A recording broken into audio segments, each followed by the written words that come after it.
Good evening, everybody. Thank you so much for coming here. Welcome to Camberwell Studios, and this is the first evening we've had together. I'm from Footprints. My name's Ashley Biddle, and we build sets and man experiences. And Andy here is from Camberwell Studios, of course. Just introduce you for a second, Andy. Let's say a couple of words. Hi everyone. What I've got to say is very simple. It's just welcome. Thanks for making the big effort to get down to Camberwell. Obviously hope to see many of you here in the future. Please don't leave without one of these in your hands. In fact, you won't be able to. So, hope you have a good evening. Thanks. Thanks, Andy. So it's interesting. We've got a mix of people here tonight. People that are from the old production world, some people are digital. What's clear to me, being quite an old school guy, I guess, is that there's no one clear view of the truth here. So what 360 is about, where is it going, etc. So tonight I hope we're going to have a bit more illumination. We've got two speakers. Tom Watts, who's going to speak in a moment, and he is Director of Photography here at Camberwell and also as a freelancer, and has great experience in the agency world previously. And also Amelia Kallman from Engage Works, who I think is going to be very interesting in terms of where things are going. The contrast between the two is that Tom's very good on technical details of things, and Amelia's very good on philosophy and the strategy of where things are going. We're going to give them about 15 minutes each, and then switch over, and then hopefully at the end, if you'd like to ask some questions, or even make a point or debate something, then the floor's over to you. So without any more ado, Tom, do come down. Thank you.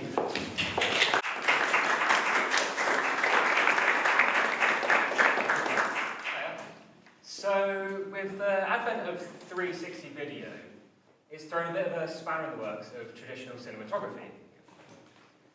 And this is really in four key areas from a cinematography point of view. There's changes to visual language, there's changes to how you compose the image, changes to how you can light an image, and also changes to how you frame an image. With changes to visual language, broken these down into 5 points, which I think are sort of the most important.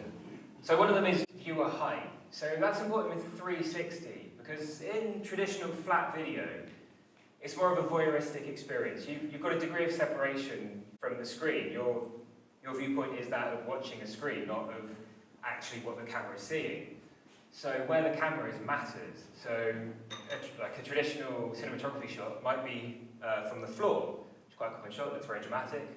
The problem with that is if you do that in 360, your viewpoint is now from the floor. So you've now got the viewpoint of a chihuahua, or that your feet are now 5 foot below the floor. So I'm 5'11" and 3/4, and so that's the height I'm used to seeing the world through. So when that's sort of significantly raised or lowered, it's unsettling for me, as it would be for anyone watching 360.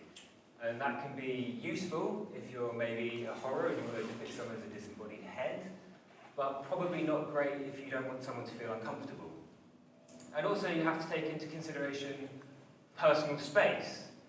So it's not really something that really matters in traditional video. So you're watching a flat screen, if you've got a close-up, say you're portraying emotion, you have a close-up so you can see the emotion, and you can see that you're watching a screen, there's a face on it, we understand that. But in 360, if you put the camera next to an actor, your viewpoint is now that you're standing cheek to cheek to an actor. So essentially, from your point of view, that actor is greatly invading your personal space, which again, maybe for horror that's interesting, but generally, if you want to keep your audience not feeling revolted, then no, not a good idea. And feeling like a human, which isn't really an issue as much from a traditional point of view. There's quite a common shot you've probably seen in films. You shoot through a fridge, so the actor will come, they open the fridge, you've got a viewpoint from the fridge. Great, looks lovely. If you do that with a 360 camera and you're watching it with a headset, you're immersed in this environment. You're now a piece of fruit or a vegetable on a fridge shelf, which probably limited reasons to use that. And also camera movement. So if I put a camera here right now, this is a sort of a human point of view, and you'd expect this to be what you'd see. I'm standing still, we're looking around. I can look around me, great. If that camera's moving, from my point of view, watching it through a 360 headgear, I'm now moving completely out of my control. I'm drifting around. as a disembodied pair of eyes, which is really unsettling. And potentially a way around this would be you have to mount your camera in a position where you expect to be moving. For example, in the passenger seat of a car. The car's moving, but we've probably all been in the passenger seat of a car, so it's not really a problem. We're used to that feeling of moving out of our control, but in that environment. And portraying emotion, which comes back to personal space. Traditionally, portraying emotion, we go for a close-up. You can see the fear, anger, love, hate, whatever emotion they might be feeling in their eyes. But with 360, now you're cheek to cheek with the actor, not really going to work. So a much more visceral response would be close to a real life response. If you're standing right next to me, you're probably not feeling that I'm feeling particularly sad, it's just a bit weird.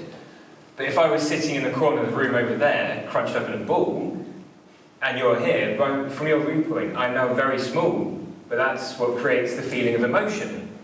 So it's a complete reversal of how you would portray feelings. So now, if you're showing anger, maybe you want them closer, because if someone's angry, maybe they're in your face. Next slide, please. So then we're moving on to directing the audience.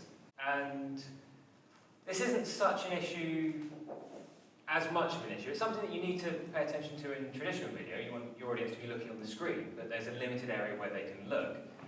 In 360, we've given them an all-seeing eye. They can look wherever they want to look. So how do we, if we have an actor sitting in the corner of the room looking sad, that's now small in the frame, how do we ensure that our audience is looking at that actor? And personally for me, I think the best example of how to achieve this is if we look to the Renaissance masters. The Renaissance masters, they were very, very, very good at directing the eye around the image. And here we have the painting, The Entombment by Titian.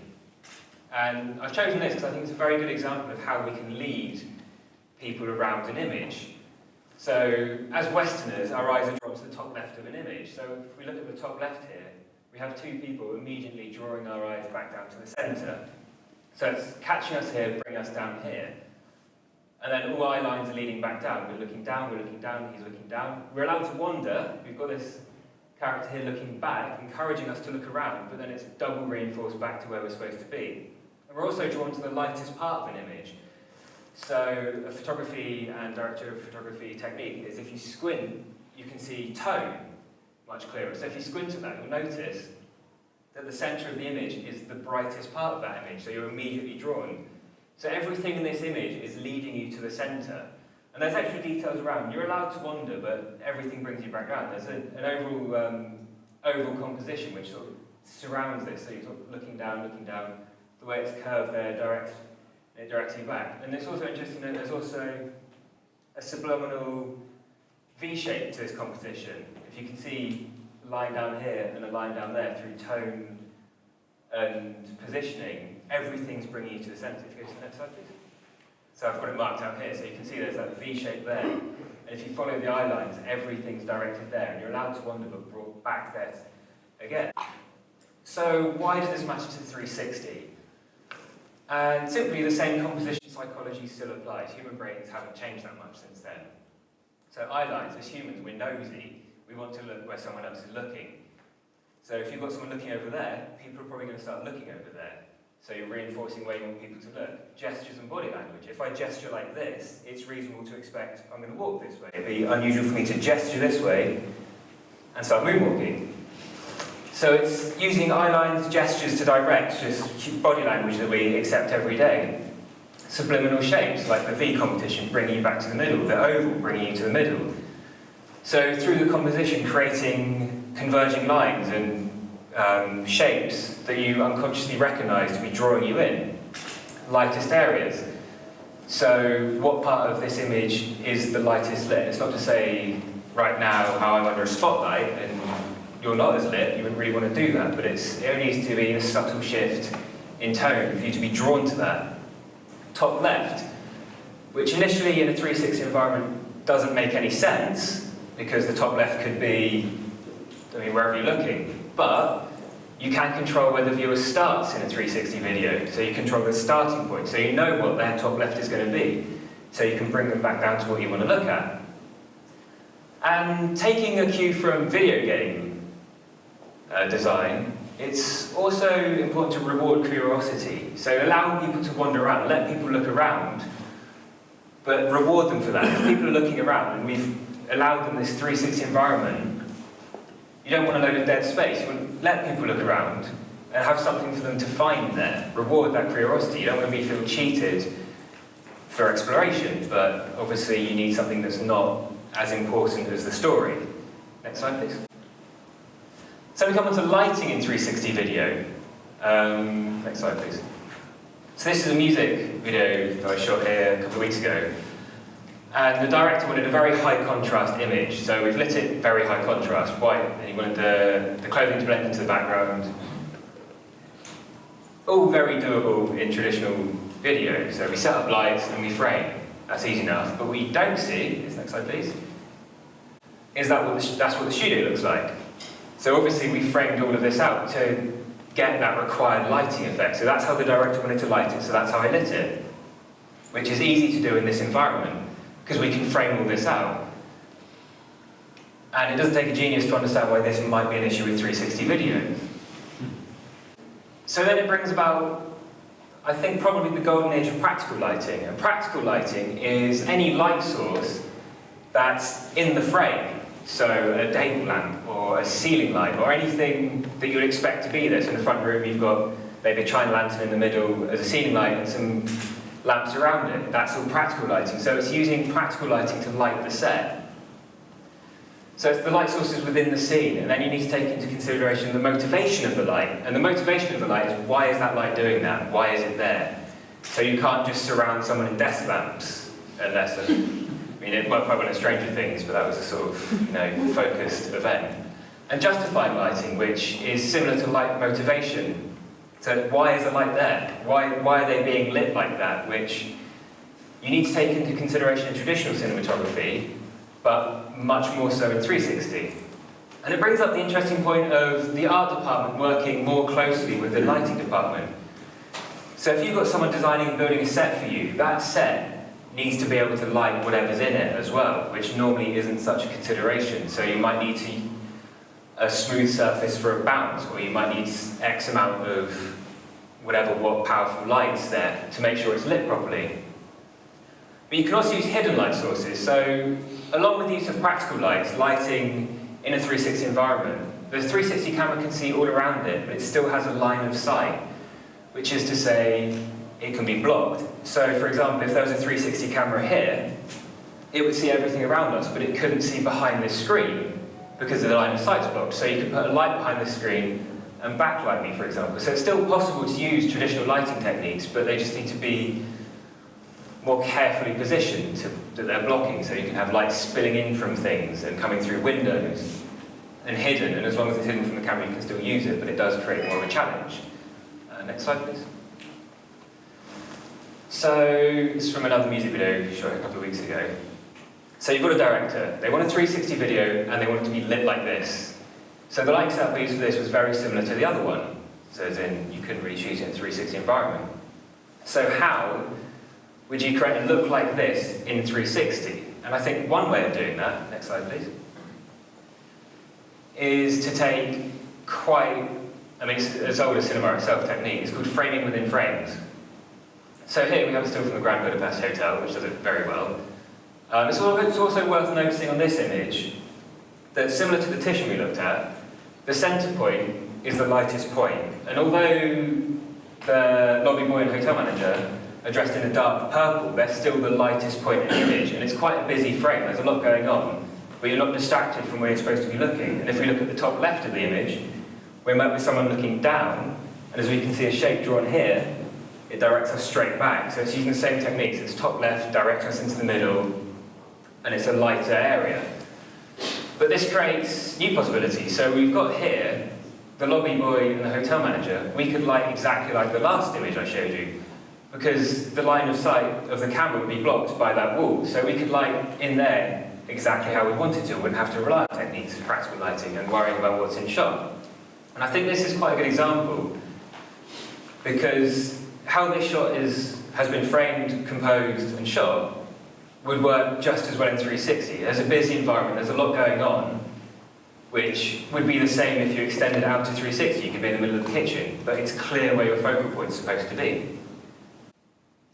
So I think in conclusion, current film visual language doesn't translate to 360. We need to rethink how we're going to shoot stuff. Close shots now become extreme wide shots, for example. Composition needs to guide the viewer in the 360 environment. That's a very important point. Because you've given people the ability to roam around and look around. Well, you need to make sure they're looking at what you want them to look at, the story you're wanting them to see. Changes to lighting techniques. And I think really is going to be the golden age of practical lighting and incorporating lighting within the set design. And frames within frames. You can still use traditional framing. That was a mid-2 shot, which would work in 360 video. So you can now using that, you can use whatever framing you want by creating a frame within your frame. Next slide, please. And then moving forward and new creative possibilities. So this is more of a proof of concept idea. I'm sure you've all seen the Tiny Planet videos. So it's using 360 video technology, and what can you do with it as well? So there's traditional 360 uses, and this is a video I did where you're flying through the middle of this. So it's how can you subvert what the technology was designed to do for new creative purposes. And also moving forward, I think we're in a period where 360 video has to prove itself, that it's more than just a gimmick, and it needs to be accepted and technology needs to catch up. I think Amelia is probably going to be covering a lot more about that, which is interesting. But yeah, I mean, it's an exciting time, and it's a time to completely rewrite the rule book, which we've had for over 100 years in filmmaking. And it's sort of the difference between radio to video, and we're now on the next stage to 360 video. Next slide, please. And thank you very much for listening.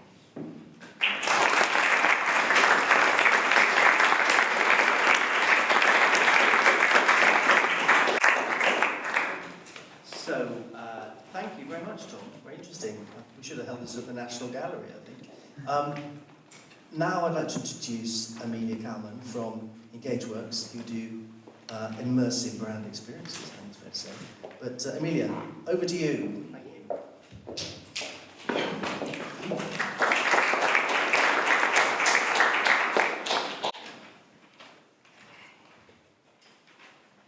Hello, I'm Amelia Kallman, and I work with EngageWorks. We create interconnected experiences and environments for some of today's leading brands. So we use creative technology, design, and innovation to help future-proof businesses and bring brand experiences to life. So it's part of my job as the head of innovation to know about the latest emerging technologies and to do a lot of research and come up with some insights that we then share with our clients and then also my employees. So I'm really happy to be here tonight to share some of our thoughts with you. So part of my job is I get to curate the Flux Innovation Lounge. So we have one in London and Dubai. And this is a space to inspire ideas. So what I get to do is sort of do a lot of research on the latest coming technologies and then find sort of what I think is really going to affect businesses in the future and take those technologies and get them into a room so that professionals can come to us and get hands-on with these latest emerging technologies and really start to open their minds to the possibilities that they offer. So the thing about Flux is we're one of the only places in the world where we can actually show all the different virtual reality headsets in one place. So we have the HTC Vive next to the new Oculus, and Samsung Gear, Google Cardboard, and now even mixed reality with Microsoft HoloLens, which is also really cool. I could do a whole speech about that, but that's another time. So I get to interact every day with people who are seeking solutions on how to communicate better with their audiences. And now I'm finding that a lot of them are turning towards virtual reality. So we have entered the global experience economy, where people are starting to look beyond a product or a service, and they're starting to demand experiences. And it's up to us as the people who are providing these virtual reality experiences to give them something that's impactful, memorable, and differentiates them from the rest of their competition, and somehow produces measurable ROI. So I gotta admit, if I was stood here a couple months ago, I probably would have chosen to do a very different speech. It probably would have been much more of sort of a rally cry for us all to get behind VR and saying that it's going to change the way we communicate, change the way we do business, and we all stand to make lots of money from it. And that's still all true and relevant. But I actually now think that there's a much bigger conversation to be had. I think that we are at a very pivotal point in our relationship with VR. And we need to stop thinking of it as a novelty and start looking past that. And think about it a bit deeper and think about where it's going, how it's going to get there, and what we stand to gain as humans and as society from it, and what we stand to lose. And also our responsibility as people at the forefront of this platform. I don't claim to have the answers, by the way, but I have a lot of questions, and maybe tonight afterwards we can come up with some answers. So I should start by saying I don't come from a technical background. I come from a theatrical background, and nightclubs and performance, which is true, immersive, and interactive experiences. Anybody who works in theater knows that when you film something in 2D, it loses its impact. All of a sudden you lose your presence, the excitement of being on stage, the excitement of being in the audience, that disappears. So a year ago, when I was approached to produce one of my world-famous cabaret shows, to be the first burlesque show in virtual reality, I jumped at the chance to see if this new medium could capture that excitement of actually being in the nightclubs and in the theater. So we filmed this in October last year, and I've seen it. It's all right. But what's really shocking is just how far the technology has come, and we're not even a year later. So it really makes you think, where is this technology going to be a year from now, 5 years from now, 50 years from now? The history of virtual reality was developed in the 60s, and it wasn't until probably this Kickstarter campaign of 2012 with Oculus Rift that people started to really take notice, and this interest sort of reignited. And now this is an industry projected to be worth $30 billion by 2020. One of the leaders is healthcare, surprisingly enough. They're doing some really exciting things with it and helping people. So from sort of therapy to training, one of my favorite examples of how they're using it is being able to transport patients into virtual worlds to ease the pain of different experiences. So for instance, like a burn victim, they will give them a virtual reality experience where they're in the Antarctic and playing with penguins, and whatever it is, it helps them to start forgetting about the pain and helps to treat that, and maybe it even starts to cure them faster. Then of course there's marketers who are jumping all over it and leveraging it to dazzle customers and grab headlines, and then also have a competitive edge over their competition. So this week, New York Fashion Week, Intel is actually bringing the catwalk to us in virtual experiences. At Engage, we just produced our first virtual reality property. So a space that hasn't even been built yet. People can then go inside of it, visualize what it's going to be like, visualize themselves in the space, and this is helping people to sell these properties faster. Same with cars, Volvo. They are test driving cars that don't even exist yet. And then IKEA, they let you actually redesign your kitchen in virtual reality. And you can do this from different perspectives. So I can be a really tall person in the kitchen and see what that's like, or a small child. And now they've just added the feature that you can see the kitchen from your cat's perspective, which is pretty cool. And this is where it gets interesting to me. So if you can see the world through your cat's eyes, you can see the world through anyone's eyes, or through anything's eyes. So this idea, there's a lot of sort of buzz at the moment about how that being in somebody else's shoes can help to create more empathy and where that's going to sort of take us. So I mean, think about it, I could use virtual reality to see what it's like to be a refugee, or to be a politician, or to be Beyonce. So the idea of perspective is really sort of interesting one to me. And then they're also using 3D scanning to take people and environments and put them into virtual worlds. So then you start to think, okay, if I can scan myself and be in there, and you can be in there, we can all be in there, and then what's going to stop me from being you? And then there's this sort of, where do we go with identity fraud? I mean, what's going to stop me from wanting to be Beyonce in the virtual world? And then it's sort of, lines start to get blurred, and yeah, it's an interesting thought, the idea of perspective. So, and then also, if you start to think about it with like cops in Chicago and the citizens, and maybe if they spend time in each other's shoes, could that have an effect on gun violence? I mean, I think we're going to start to see a lot more of these kind of usages of virtual reality. So one of the things that is interesting to me is all these other sort of technologies that are coming along and rising up to sort of support virtual reality. So this is one that's actually been around for a while, but it's been repurposed, and now it actually is really cool. So this is a digital globe, and it's a touch screen.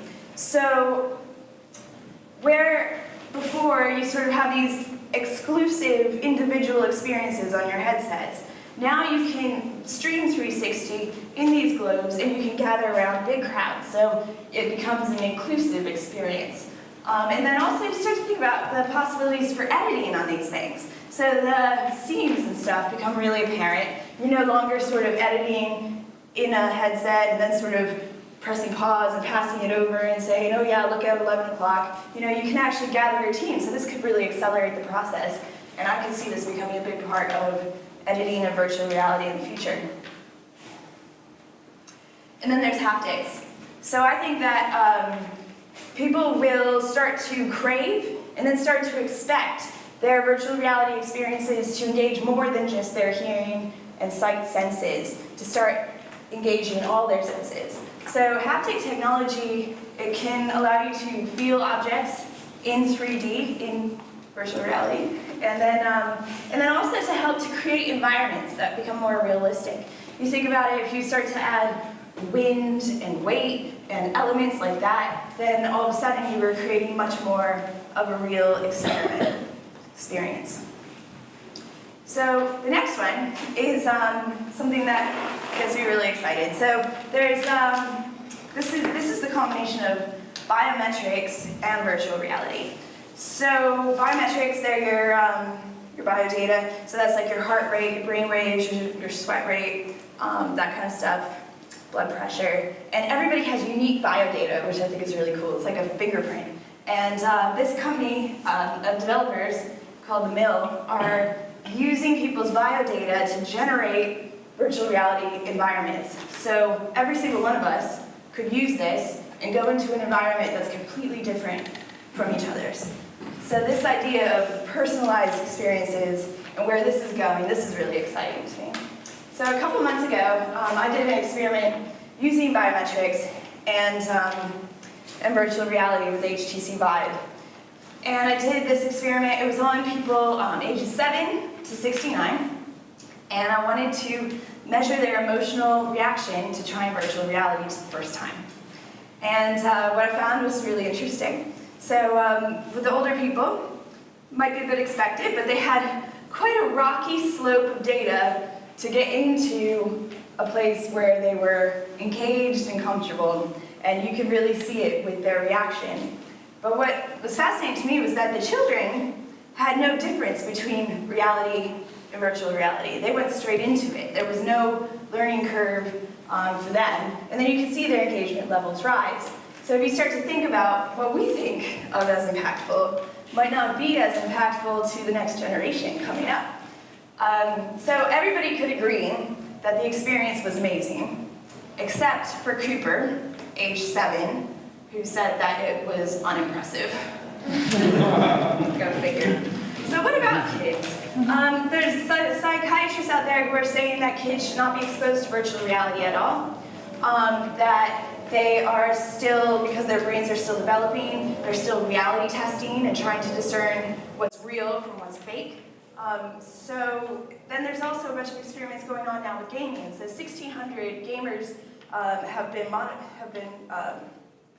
looked at and tested, and the majority are now experiencing things called game transfer.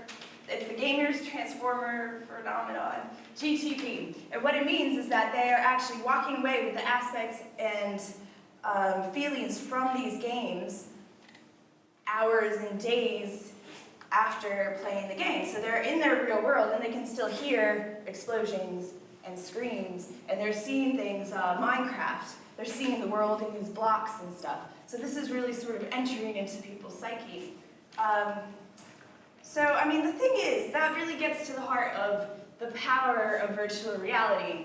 You know, yes, it might sell cars and property, but it can also really mess with people's brains. And, you know, everybody experiences things differently. So, I mean, we're all sat here in the room together, but, you know, I'm experiencing this differently than you are. You're experiencing differently from the person sat next to you. And we're taking them out of their comfort zone, and we are putting them in a world where there is no rules. And to try to predict how this is going to impact different people is really difficult, and how this is actually going to manifest in their lives. So there's also the opportunity there for false memories to be implanted. So the more realistic virtual reality experiences are, the more likely that people will retain these as false memories. And then there's that idea about, you know, how do you know that people are doing this or not? You know, the people who are participating in this don't necessarily know, understand, or have accepted these false memories. So where do we talk about, you know, drones for good, which implies drones for bad? Are we going to be talking about virtual reality for good or virtual reality for bad? And then there's our own memories. So where this could go is actually allowing us to go back in time into our own memories and old environments and people, and having some extreme therapy sessions, you might call them. So Isaac Asimov's 3 laws of robotics. So the first one is a robot may not injure a human being or through interaction allow a human being to come to harm. So I think that we need to start thinking about guidelines similar to these around virtual reality. And the thing is that this is a technology that has grown and developed so fast, and it's actually continuing to develop at this unprecedented pace, that we still have so much to learn. And while I think it's really important that we push boundaries and find out how far we can take things, I think it's important to also be mindful of the fact that there is no long-term research in this. And what we're producing today is going to become the history of this platform tomorrow. So yes, brands can communicate better with virtual reality, and I think it's great that patients can receive care and treatment. And maybe we can all get rich.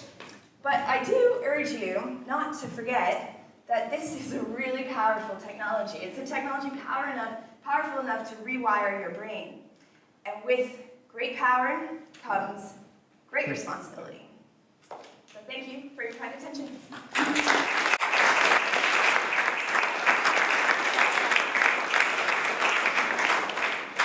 Thanks so much, Amelia. That was terrific. I imagine people have got some thoughts in their mind that they might want to share or just comment. So we're open to questions. You know, I was saw this guy the other day. He was talking about how algorithms are going to make large swathes of the population useless and redundant. So he said they're going to be watching video games and things. Well, maybe this is the answer to the effective algorithms. Anyway, can I ask anyone if they'd like to say anything at all or ask a question? Yes, sir. Question for you, mate. Yes. I'm having some experiences propping and lighting for I'm finding, I come from a theatrical background, that a huge amount of the rules that apply to theatre, especially theatre in the round, apply very much for you say, it's guiding me through it, and you very eloquently broke it down with points about the hidden lighting and all that. Absolutely, man, one of the lights. But a lot of theatre techniques really apply very well, as opposed to filming techniques. Because with theatre techniques, of course, you're 360. Yeah, it's kind of the next area that I'm going to look at, sort of working my way back from, you know, Renaissance forward a little bit.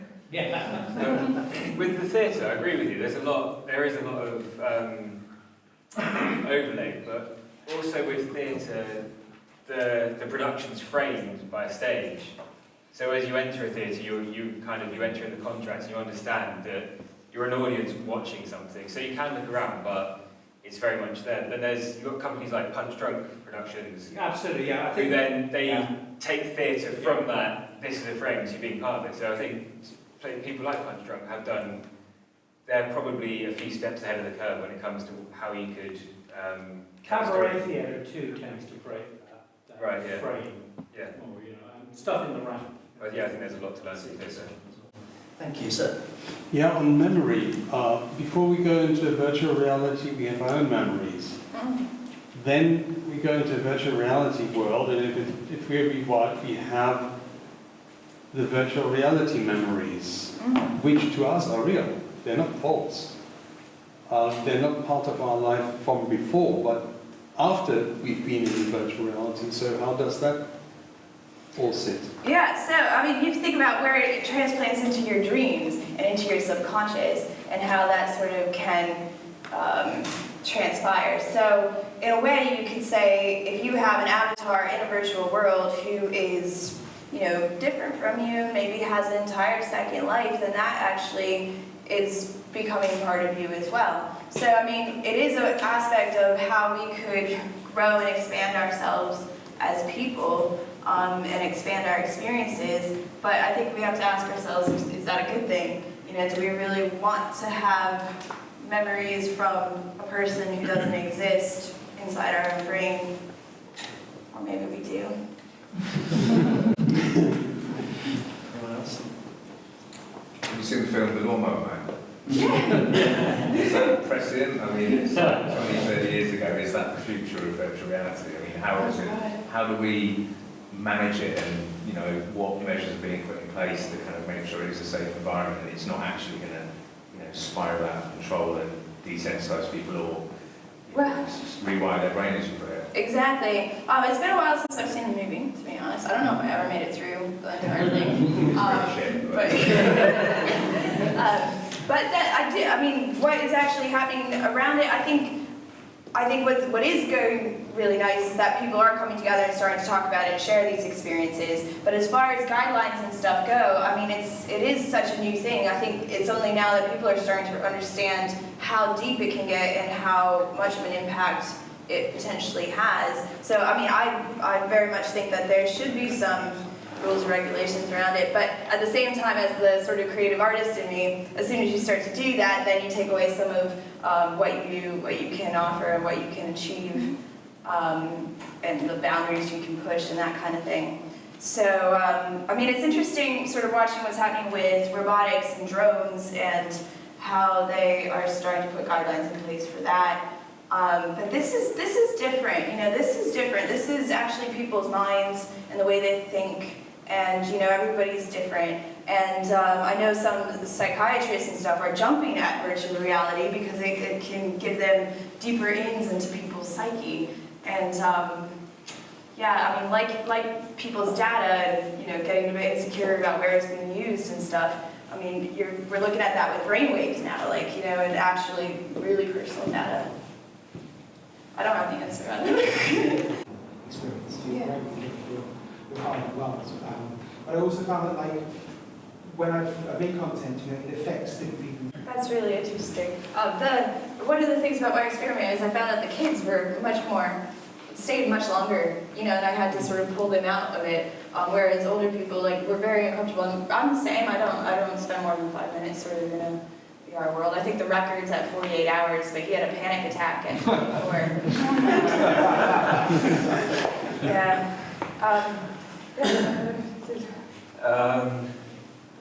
I guess we're just the old people now. Like, it's just how it is. Like, you know. You don't make films for everyone. You know. Yeah. Well, I mean, a lot of what I covered is sort of making people feel comfortable in the environment, and I haven't really spent that long watching stuff because I haven't really found anything engaging enough, and it's interesting, but it's still at a time where it has. I mean, the current limit of 360 is what people can imagine to do with it, and you need something that's engaging enough for you to want to stay in that environment. And I mean, it is quite intense, and it does take some getting used to, but it's also, the points I covered earlier, like making the viewer feel comfortable in that environment and what you can and can't do. And you know, some people do get motion sickness from it. Yeah.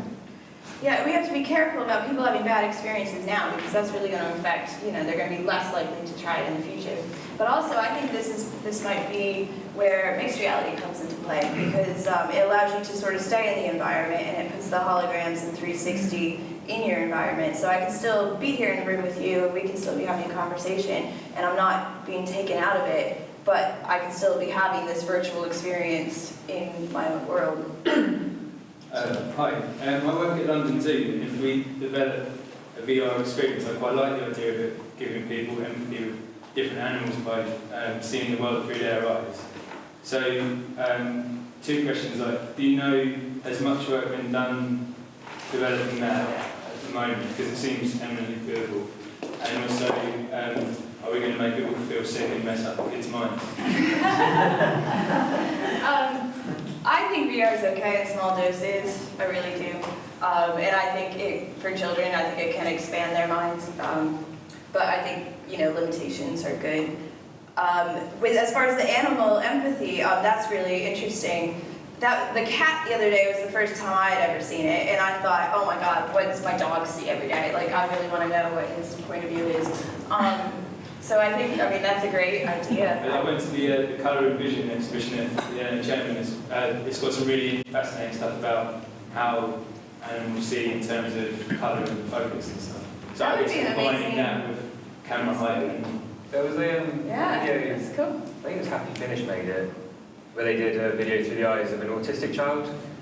So you had a low point of view, like a child's point of view, and sort of sounds are really enhanced, visuals are really enhanced. It's trying to give you the experience of what it's trying to understand what the world's like for someone who is autistic, and that works very well. It's very short, which I think helps, but it was quite effective. But with that, it's a different sort of watching something on a flat screen. If you watch a 360 video on YouTube or Facebook, it's a bit like, whatever, scrolling around. But as soon as you put on a headset, that's when you're in that environment. But I think, small doses for stuff like that, and you have to get used to it, because you know exactly where your body is as well. So once you're in a point of view where you're lower, it does feel like your feet are through the floor. So it's just getting used to being in that environment, I think, is a lot of it as well. So, I tried out a headset for a games console, and then tried it out, and I'm not going to say which one, I was saying an NDA. But I thought one of the odd things about it is, although it's 360, your vision is this. So while I'm sitting here, I've acknowledged Jake is here, even though I haven't looked at it, 'cause my eyes are filling in all and mapping the area. Yeah. I found that was where a lot of the motion sickness was. So I was like, oh Jesus, there's somebody there. But normally, you're mapping the area and go around consciously, which you're not doing in the virtual reality setting. You're really just looking straight ahead, even though you can turn.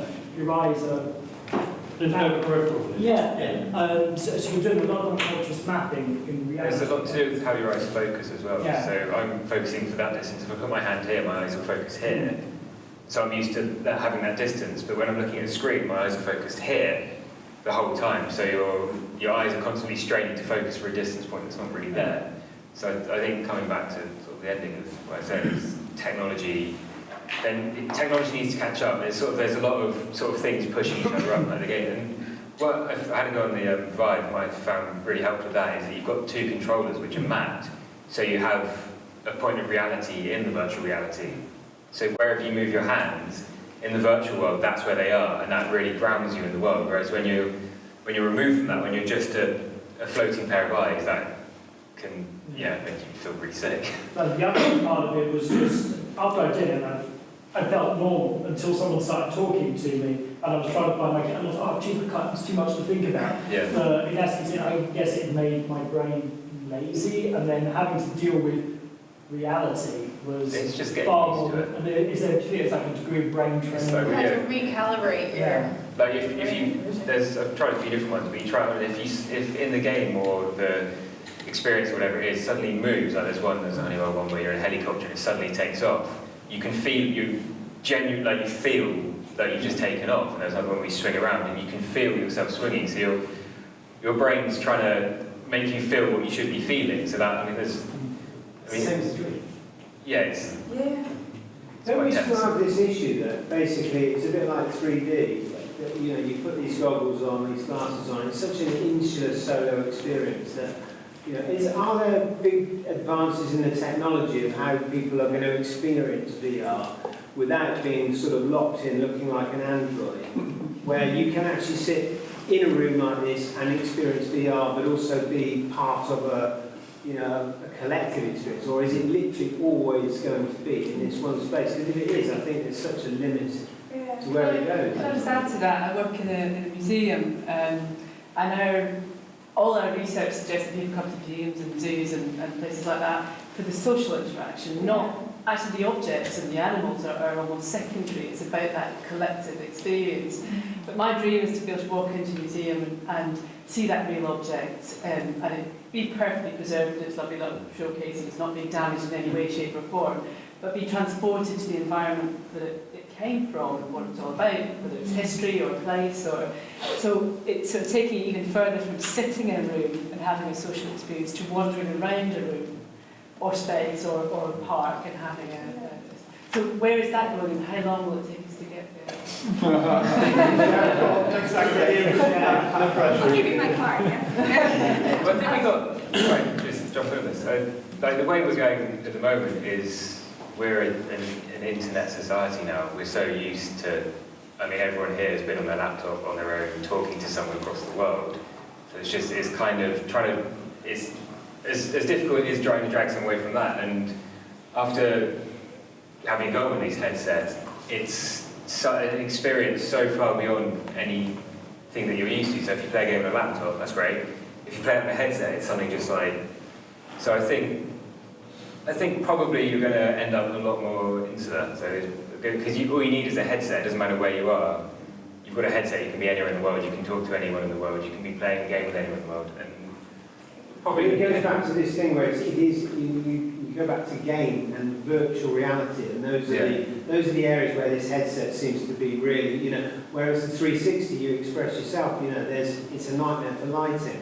There's a whole pre-production that is going to add cost to it. You know, are we barking up the wrong tree? Are we all getting super excited about 360 filming when actually, really, it's a bit like 3D? And it is a technology. It can be used in some capacity, but really, actually, we're going to stay with the old medium and let the techie people run with this sort of amazing science and use the headset. I think a bit of an argument for radio, right? Well, I think that's where we are at the moment, is 360 needs to prove that it's more than a gimmick. And it's also relying on headsets being adopted. So if we get to a stage where most people have headsets and they're used to viewing on headsets, then that's when it will really come into its own.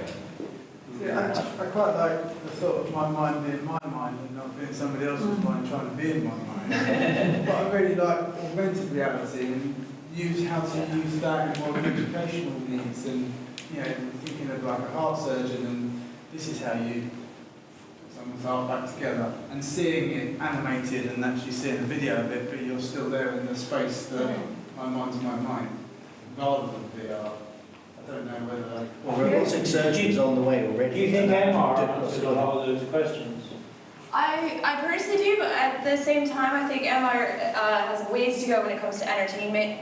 I think it's really great for things like that, for training and also relationship building, and also the ability to be able to manage all the things at once. The thing about MR is that we have all this screen now. I have developers at work who have 5 different computers on their desk. And with MR, it's just a headset. You can have unlimited amount of holograms around, and you just grab it, bring it there, manipulate it. And where we're doing in a couple of weeks is we're doing the first multi-user HoloLens experience. So multiple people playing with the hologram. They're seeing it from the back, I'm seeing it from the front, then we turn around and play with it. So but for that, I very much see it in a business context, and I think that's where it is at the moment. That could perhaps go more into an entertainment context.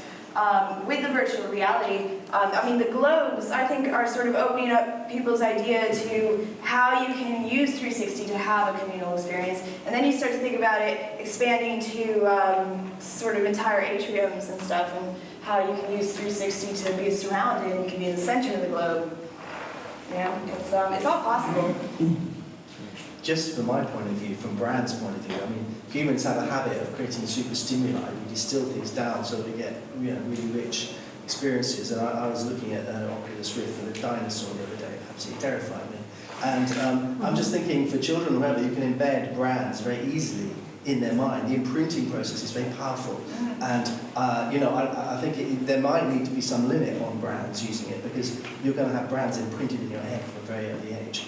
That's just an observation. But my other thought is that I think whatever the area of life, you're going to get a diversion, an evolutionary shift into whatever, it's medical or education or whatever. It's just the beginning before it diverges into some evolutionary tree of, 360. I think pretty much everyone agrees that VR is going to be in the future. It's definitely going to be part of media consumption and what have you. But also another one, so would be artificial intelligence.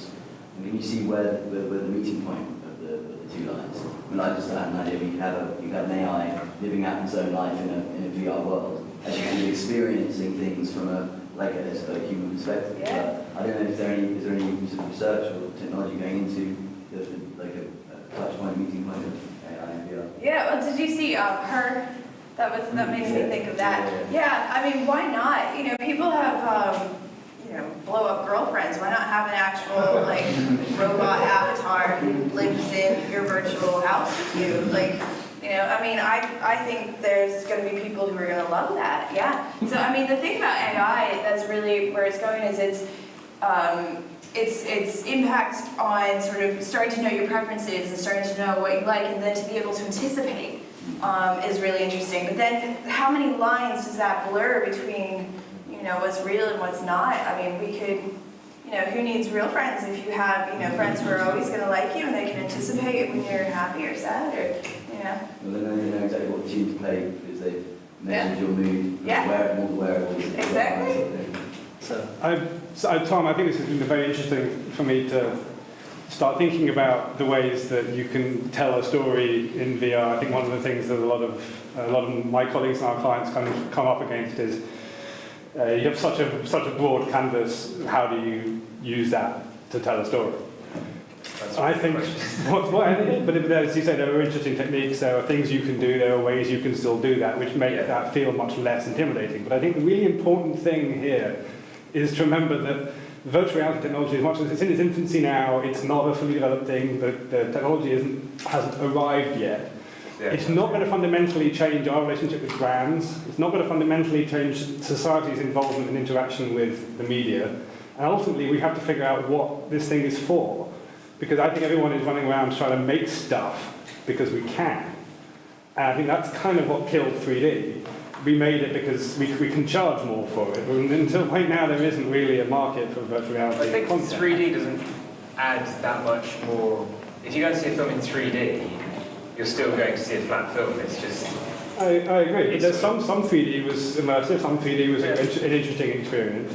I just think that let's not get too confused. Let's not muddle up the value of the technology, what you can do with it, and really what people are going to buy into, what people are going to be interested in experiencing. Just because we can make it doesn't mean it's worth making. That's very much where we are. I mean, it's up to filmmakers to prove that it's worthwhile using. And the same goes for brands. The same goes for marketing activity. The same goes for any content. It's currently very much still at a gimmick stage. So it's.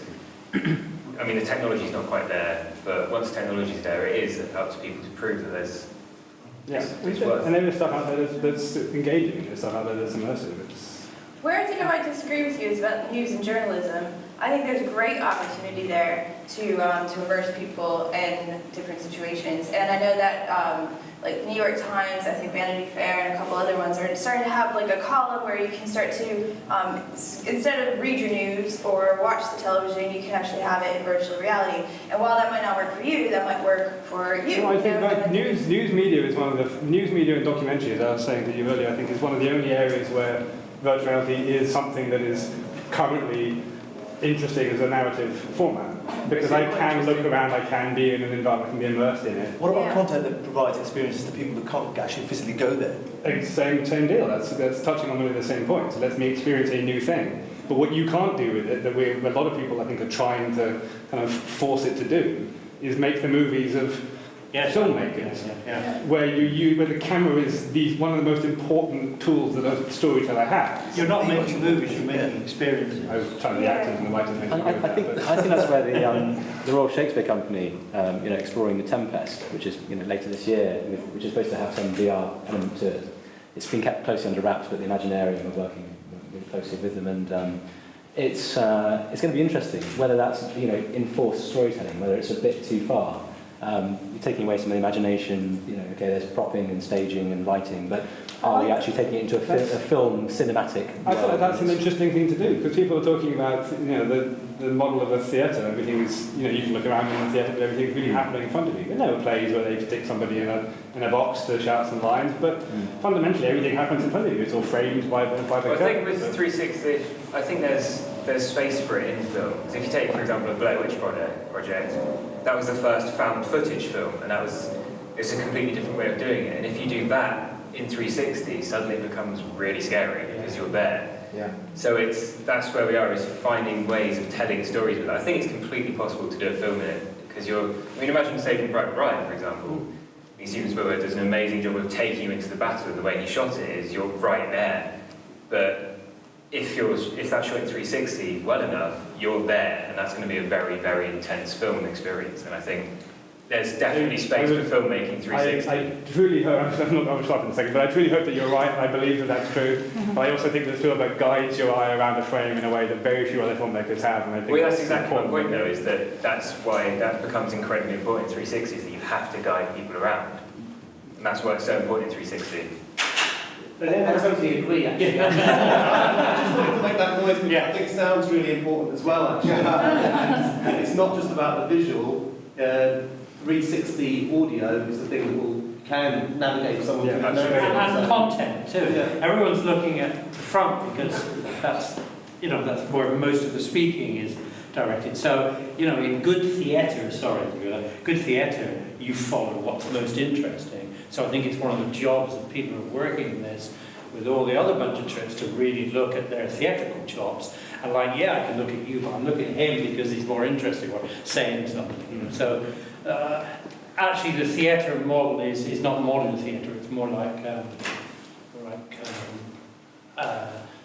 Shakespearean theatre, where stuff was in the round and people would come in through their doors and armies would invade, Yeah, you could go back to how storytelling began around a fire, and that's the center where your attention is. So just one technical question. What did you use in the past to shoot 360, if anything?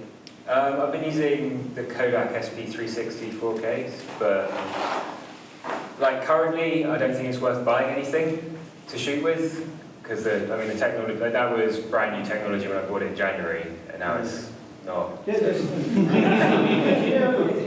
Whatever happened to Nokia Osmo? Is that ever gone anywhere? I haven't shot with it, but I was talking to the guys at Happy Finish who have, and they weren't very impressed. There's two main sort of 360 cameras at the moment. You've got stuff like the GoPro rigs, which is 6 up to 15 or whatever GoPros strapped together, or something like the Nokia Ozo, which is like one system and it gives you a stitched image. And both have their advantages and disadvantages. I quite like the Kodaks because there's two cameras, there's one stitch line, so you don't have to worry about crossing stitch lines and people becoming weird thing monsters. But also you can do interesting things. Like I can shoot this as one side of it and then shoot something completely different the other and stitch it together. So you've got a lot of creative opportunities by having separate cameras, which you don't have with the Nokia Ozos. But none of them are very good. The resolution's not like 4K on a TV is great. It's really everything's crystal sharp. Once you stretch 4K all the way around and around, the resolution becomes a bit crap. So that's where the technology needs to catch up, because there's not really anything that's really. What about the Samsung camera? Have you done that? I would use that. Just I reckon a couple more, and then we can have some drinks and talk about it that way as well, if that suits you. So I'll just go ahead, and then we'll the thing about the Ozo is that it does shoot 3D. Right. So you do get a real-time immersive experience where you do put the camera down and you put the headset on. It's in 3D as well. You're seeing well in 3D as the camera's seeing it. So you're able to set the camera up, and like you are with digital photography, you're able to get instant feedback on what it is you're shooting. I mean, you can live stream GoPro rigs. There's, I think it's a software called Valhalla or something, which you can then take a feed from every GoPro. So any of the setups you can take a live feed from. So I did some experiments with Sony Music where we were live streaming 360 video. But again, the technology's not there, so you can live stream it through a 360 camera, but then you're broadcasting, I mean, your options are limited. It's basically YouTube, and then you've got like, I don't know, sort of 2000 resolution at 15 frames a second, which no one wants to watch, because it looks awful. So, I was just going back to, I guess, what we were talking about before, about the actual experience and sort of making that as, I guess, emphatic as possible. We were talking about replayable experiences here, aren't we?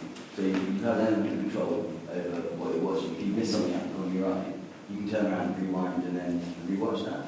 Yeah. So can you do that with a live experience as well? So you could actually, and of course, as long as you've got the data being recorded, you could actually stop time in the world. I mean, any live stream, you can just scroll back. I mean, you need fast, internet connection needs to be. But I mean, live streaming isn't there for 360. So you've got a lot more sort of legs in it. You can have lots of stuff going around, and you just rely on people to go back into it and experience it a slightly different way from a... Yeah, I mean, every time you watch it, it's going to be different from your viewpoint. okay, thanks so much. Just out of interest, just who's here, who's in the room? I mean, who's techie here? Who's a sort of digital coder type something? One. There you go. And in terms of theatrical production, side of things, designers? Yes. Rest of production or any other form of expertise here? Okay. Do meet each other, talk and exchange, and I think you've got something up your sleeve for HTC, haven't you? So you're looking for a team to pick something. Something like that, yeah. Okay. So thanks so much for coming again. Thank you, Amelia. Wonderful talk. Tom, thank you so much for your knowledge. And thank you, Andy, for allowing us to use this room and for hosting it here for Camberwell Studios, which I'm sure you'll all use continually. And the memory of being here will always bring you back. It's been embedded. And also, from Footprint's point of view, thank you very much. We love building sets, anything three-dimensional in the old world, but trying to work out how it works in the new world as well. Thanks a lot. Stay around for half an hour or so, or whatever, and come back. Thanks a lot. Bye.